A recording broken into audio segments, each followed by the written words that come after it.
some easy examples. That is how we always do. We start with easy and then we notch it up, right? Do it, and you have to follow the drill. Everybody answers me in private chat. Nobody answers in public chat. We do not interrupt each other's thought processes. ठीक है, मुझे सबका अपना अपना देखना है किसको कितना समझा. तो प्राइवेट चैट ऑन करो और मुझे आंसर दो.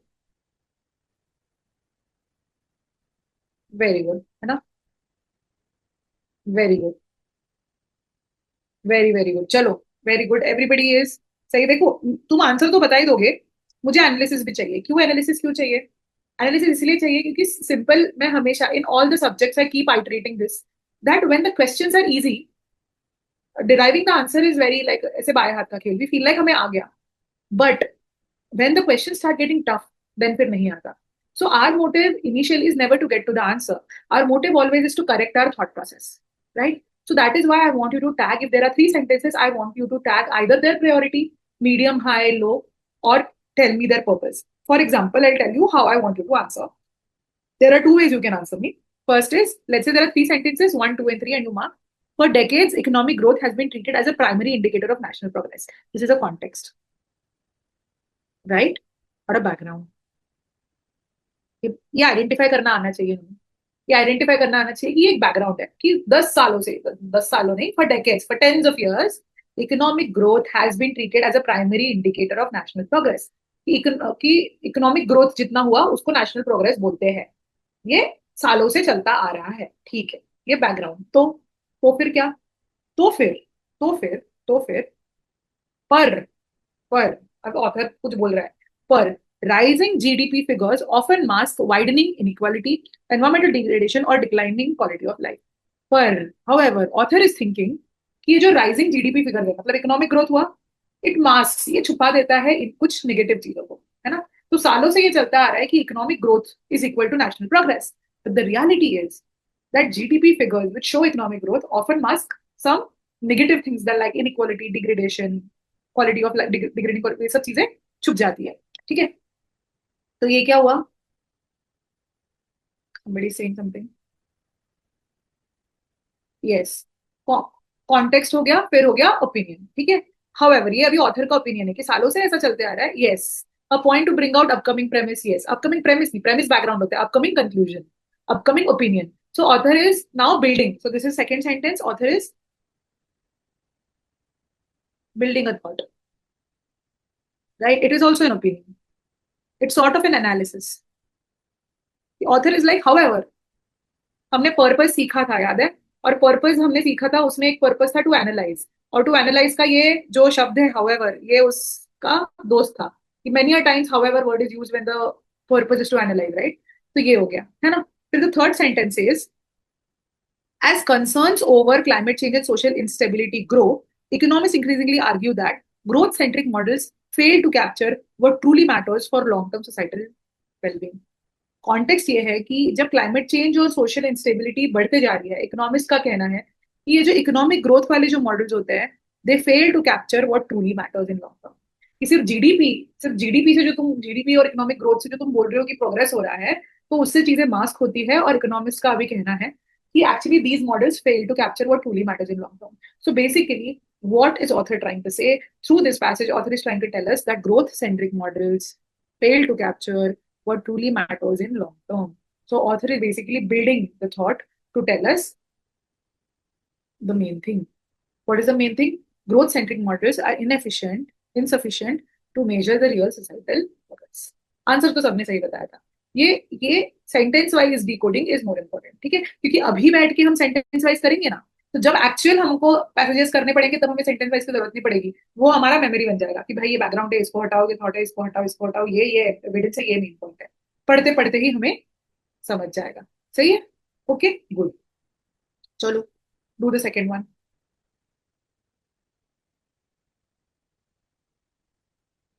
क्वेश्चन आंसर के साथ क्वेश्चन मार्क क्यों आ रहा है? कॉन्फिडेंस चाहिए मुझे. चलो, ये क्या बोला कि scientific objectivity is often portrayed as, scientific objectivity को बोलते हैं absence of bias. Scientific science बोलता है कि बायस है ही नहीं. बायस मतलब क्या होता है? व्हाट इज बायस? कि तुम एक चीज की साइड लेते हो, राइट? तो science is not biased, it is एकदम objective. Objective subjective. Objective is what? Something 2 + 2 is 4 is objective. There's no opinion, right? But VRC में somebody thinks A is answer, B is answer, C. Subjective, right? So science does not have bias yet, but historians say historians of science have repeatedly shown that research agendas, funding priorities, and even interpretations of data are shaped by social and political context. ठीक है, तो ये सारा modifier है. इसका एक word क्या है? साइंस. ठीक है, साइंटिफिक ऑब्जेक्टिविटी बोलते हैं कि साइंस में there is no bias, but historians, very good बदराज. So but historians of science historians of science have shown that science is shaped. So basically historians are saying that science is has bias, right? So basically first sentence says a context, second sentence gives the counter to this context. कि science को बोला जाता है कि बायस नहीं है, but historians of science कहते हैं कि नहीं भाई, वो बायस्ड होता है. किससे बायस्ड होता है? सोशल एंड पॉलिटिकल कॉन्टेक्स्ट से, कि सोशली पॉलिटिकली क्या चल रहा है उसके हिसाब से बायस्ड होता है.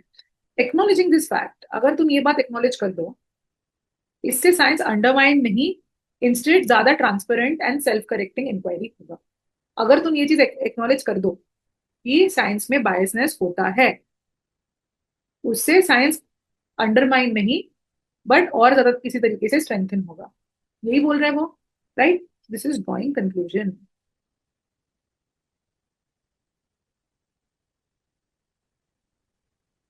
Right? It is author's opinion, author's judgement on this. Author says कि साइंस को अनबायस्ड समझा जाता था, हिस्टोरियंस कहते हैं कि नहीं, बायस्ड है. मेरा ये कहना है कि अगर बायस्ड है तो एक्नॉलेज कर लो ना, उससे साइंस को हेल्प ही मिलेगी और ट्रांसपेरेंट होगा और सही होगा. ठीक है, so acknowledging bias can strengthen not weaken scientific practice. ये जो है, ये जो तुमने आंसर बोला, जिसने भी बोला, ये बस कॉन्टेक्स्ट है. So this is not the right answer. This is the background that science is influenced by funding. Author is saying, yeah, it is. So acknowledge this because it will be better. That is the opinion. ठीक है, ये क्या बोले? Historians study social context of research. ये बिल्कुल, ये point ही नहीं है बिल्कुल. Bias in science can distort data interpretation. ये भी कहीं नहीं बोला है. B is the right answer. ठीक है, गुड. इवेंचुअली जिसने गलती बोला था B पे आ गए. चलो अभी ये करो थर्ड.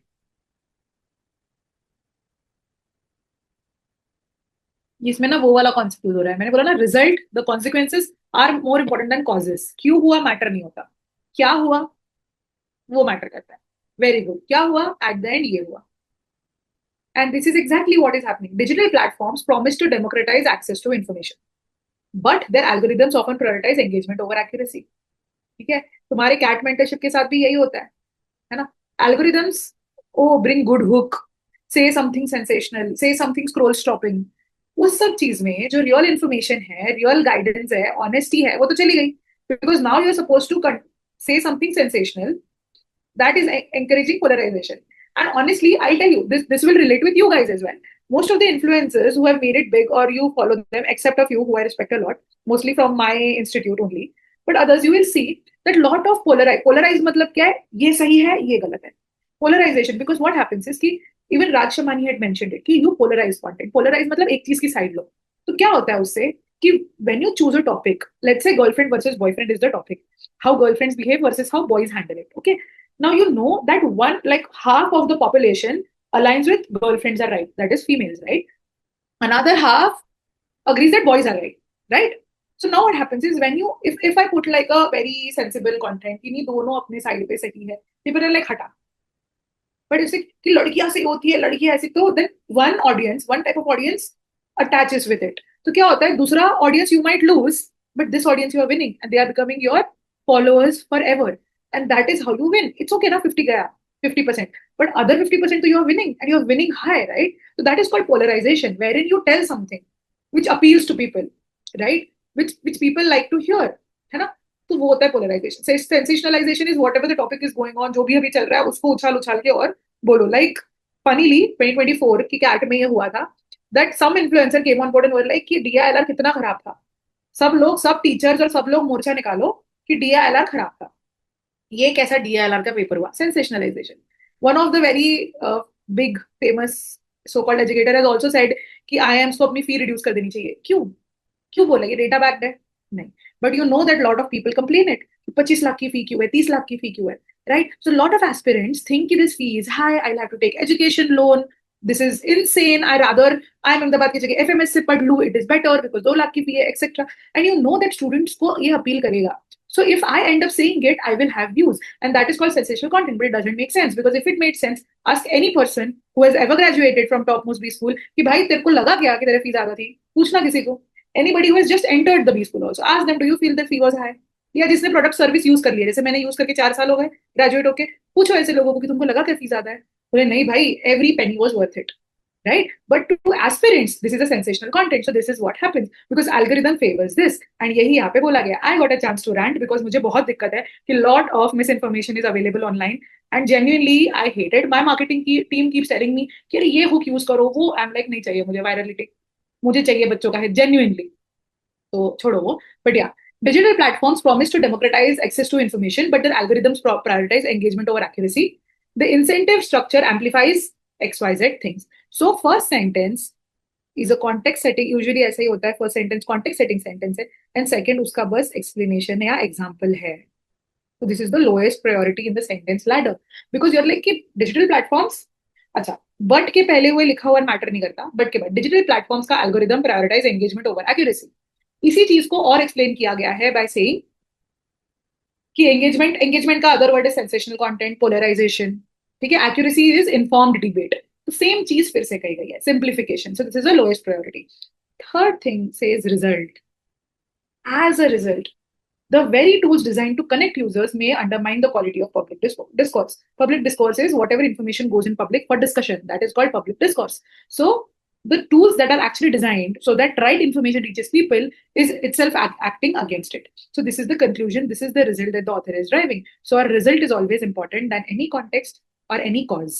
ठीक है, cause क्या है इसका? Why is this happening? Because that is how algorithm works. But what is the result? The result is कि पब्लिक डिस्कोर्स अंडरमाइन हो रहा है and that is why sentence C is right. Okay, चलो करो ये फोर्थ करो.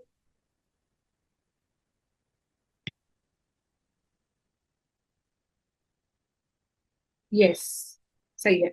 So automation is frequently portrayed as autonomous technological force and inevitably reshapes blah blah blah blah blah blah blah. Context. What often happens is a context.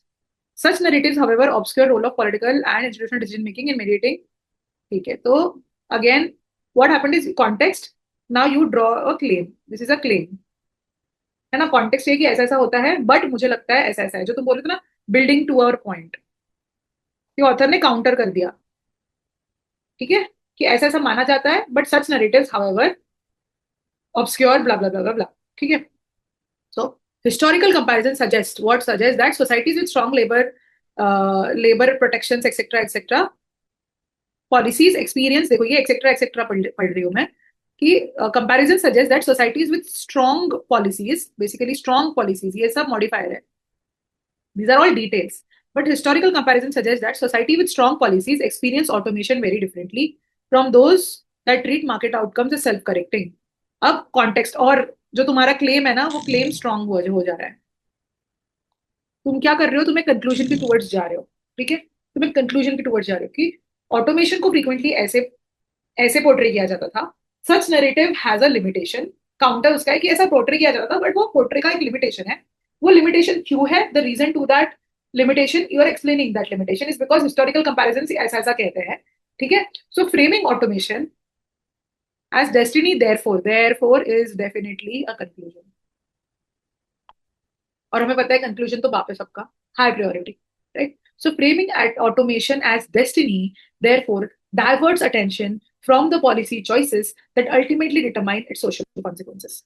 अगर तुम automation को destiny बोलोगे कि ये तो होना ही था, उससे क्या होता है? You divert the attention from the policy choices that ultimately determine its social consequences. Automation के कारण सोसाइटी पे जो इम्पैक्ट हो रहा है ना, उससे तुम ध्यान भटका रहे हो. क्योंकि तुम ऑटोमेशन तो बट ऑब्वियस होना ही था. तो जो पॉलिसी मेकर्स हैं उनको तो ऑटोमेशन तुम लाओगे, बट उसके कारण अगर जॉब्स जा रही है या कोई भी सोशल इम्प्लीकेशन हो रहा है, the policy the government needs to consider that. Government will have to do something for it. Right. तो ये बात है कि अगर तुम ऑटोमेशन को डेस्टिनी बोलोगे तो जो policy choices that are responsible for it social consequences, उससे अटेंशन भटक जाएगा. तो ये एट द एंड कंक्लूजन है. This is where you should focus on. यहाँ पे क्या बोला है? ऑटोमेशन इनएविटेबली जॉब डिस्प्लेसमेंट की बात नहीं हुई है, कहीं नहीं मेंशन किया है. This is extra interpretation. ठीक है, ये एक्स्ट्रा इंटरप्रिटेशन हमें पसंद नहीं है. फिर historical evidence shows that automation in complex ways, इसके आसपास बात हुई है, but again it is sort of very vague. है ना। फिर उसके बाद में labour protection and education system can reduce the negative effects of automation, this is example, right, this is example, right, this is just वेग, ऐसे broad summary कुछ तो ऐसे टाइप का दे दिया, ठीक है। और फिर ये एक तो बोला ही नहीं है ऐसे directly, this is a myth being rejected. So यही ऑप्शन हमारे पास करेक्ट बनता है, the effects of automation depend largely on institutional policy responses rather than technology alone, right. So you can not just frame it as destiny, it takes your attention away from policy. ये तो अगर ये ऐसा कुछ होता तो वो या उसके क्लोजेस्ट ऑप्शन भी है, that's why. So if you look at the flow of the passage, it is basically context, the limitation of the context, the example to show you counter the context ना, तुम्हारे counter को तुम वो कर रहे हो, ठीक है। और फिर उसके बाद में तुमने कंक्लूजन ये ड्रॉ किया कि policy choices not technology alone shapes the consequences, कि जो भी उसके कॉन्सिक्वेंसेस है वो पॉलिसी के थ्रू होते हैं, which is exactly what sentence B is trying to tell, ठीक है। चलो let's do fifth one. Are we going good so far, are there any doubts in the class, कहीं पे कंफ्यूजन है कि आ रहा है, बिल्ड हो रहा है, बताओ मुझे, किसी को कुछ होगा बोलना तो, mean by do this one is well. सबको आई थिंक एवरीबडी स्पॉटेड, एक तो टॉपिक बहुत रिलेटेबल था, दूसरा देयरफॉर है तो कंक्लूजन है, और कंक्लूजन है तो हमारा आंसर है ना। तो देखो अभी कि जब तुम ऐसे सीखते हो तो कैसे कॉन्फिडेंस डेवलप होता है ना। और ऐसे ही हमें, हाँ ओके, तो हमें यही करना है, but initially when we practice we have to study patterns, है ना। हम हमेशा पैटर्न स्टडी करते हैं, पैटर्न स्टडी करते करते अगर तुम्हें 5-10 बार ऐसा दिख गया कि भाई हमेशा देयरफॉर आया, तो यही समरी निकलती है, because this is conclusion, and फिर वही समरी निकलती है। अगर तुम्हें 5 से 10 बार दिख गया, so then make it a rule. How do I form frameworks for you like that? What I do is I study PYQs and then I start making observations. I'm like, oh, this observation is repeating. Let me put it into a framework. Another observation is repeating. Let me put it into a framework. But then I see third observation is repeating, but like कभी कभी वो हो जाता है. So I put it in a framework and then just say a disclaimer in the class. See, this is 80% true. है ना? तो ये होता है. So you observe and that is how you will know. ठीक है कि तुम्हें पूरा पैसेज पढ़ने की ना, वैसे पढ़ने की जरूरत है, बिकॉज वो हम जब मैं तुम्हें टाइप ऑफ क्वेश्चन सिखाऊंगी, ऑप्शन एलिमिनेशन सिखाऊंगी तब आएगा। But when it comes to glancing over the passage and just understanding कि भाई ये पैसेज किस बारे में है, ठीक है, उसमें ये चीजें काम में आती है कि just observe those words and you know okay this passage is about this topic, ठीक है। चलो करो 6 करो। This is a classic fact based passage, there is no opinion, these are exact those passages where we say that author का purpose was to inform, ये inflation है, याद है। तो there are 5 purposes that we have learned. This is to inform what is inflation, how it is managed, what all it affects. So now your conclusion won't be a sentence because it's all facts, it is all inflation, it all matters, unless and until they would have given you your definition. The definition अगर दी होती inflation की, तो we have said ना main definition is more important than any examples, तो वो main definition summary हो जाती, ठीक है। बट यहाँ पे ऐसा डेफिनेशन नहीं दिया है, इन्फ्लेशन एज अ कॉन्सेप्ट समझाया गया है, तो सभी इंपॉर्टेंट है, all are equal facts, so all are important, so you have to interpret, you have to draw your own conclusion out of it. So inflation is commonly understood at rise of prices, की price बढ़ी तो उसको inflation कहते हैं। जब inflation बढ़ता है purchasing power कम हो जाती है, ठीक है, ये affecting this is a modifier, ठीक है, कि ऑब्वियसली महंगाई बढ़ती है तो कंजम्पशन डिक्लाइन हो जाता है ना। Central banks attempt to manage inflation through interest rate adjustment, aiming to balance with price stability. Again, what they try to do, why they do it? They do it because they want to balance economic growth with price stability. Why they do it doesn't matter. What they do matters. है ना? Cause doesn't matter. The result is that they manage inflation through interest rate adjustment. ठीक है? So this is the thing. So inflation को rise in price बोलते हैं. उसके कारण purchasing power decline हो जाता है. तो banks क्या करते हैं? Interest rate low कर देते हैं. So that people take loans. है ना।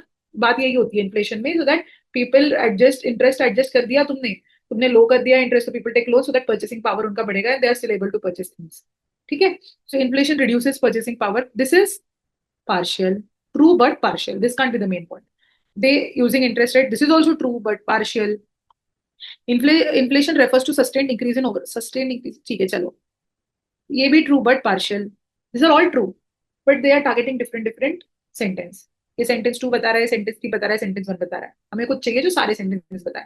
सो inflation influences consumption, savings and monetary policy, है ना, कंजम्पशन हो जाती है, सेविंग्स इन्वेस्ट हो जाते हैं, और monetary policy is how central banks manage it. That's why D is right, most of you were right, एक हाथ इंसान ने गलत आंसर दिया, बट गुड।